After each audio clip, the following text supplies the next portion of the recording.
NTV Kisumu.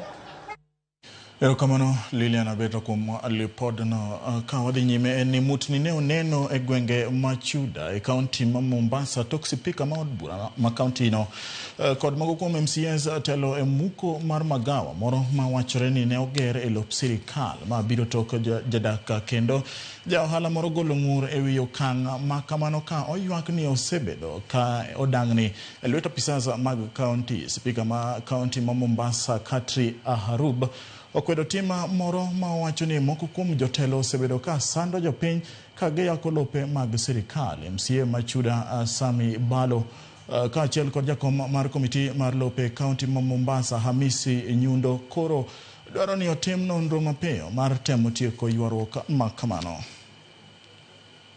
Yangu na mimi siwezi fanya biashara. Ni haki tu ndo nataka. Nimeenda kwa polisi sipati usaidizi, kotini usaidizi sipati.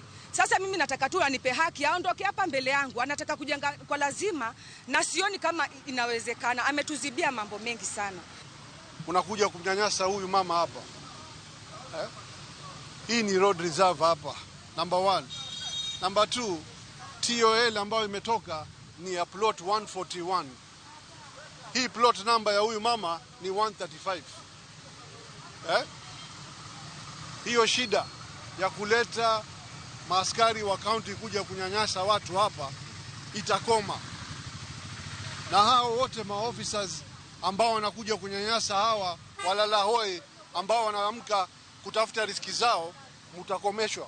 Kwa upande wetu tutafanya uchunguzi kama imepeanwa kihalali, na kama imepeanwa kihalali tuangalie na upande ule mama haki yake iko wapi ili tuweze kila mmoja apate haki yake. Na tumesema tutasimama na huyu mama.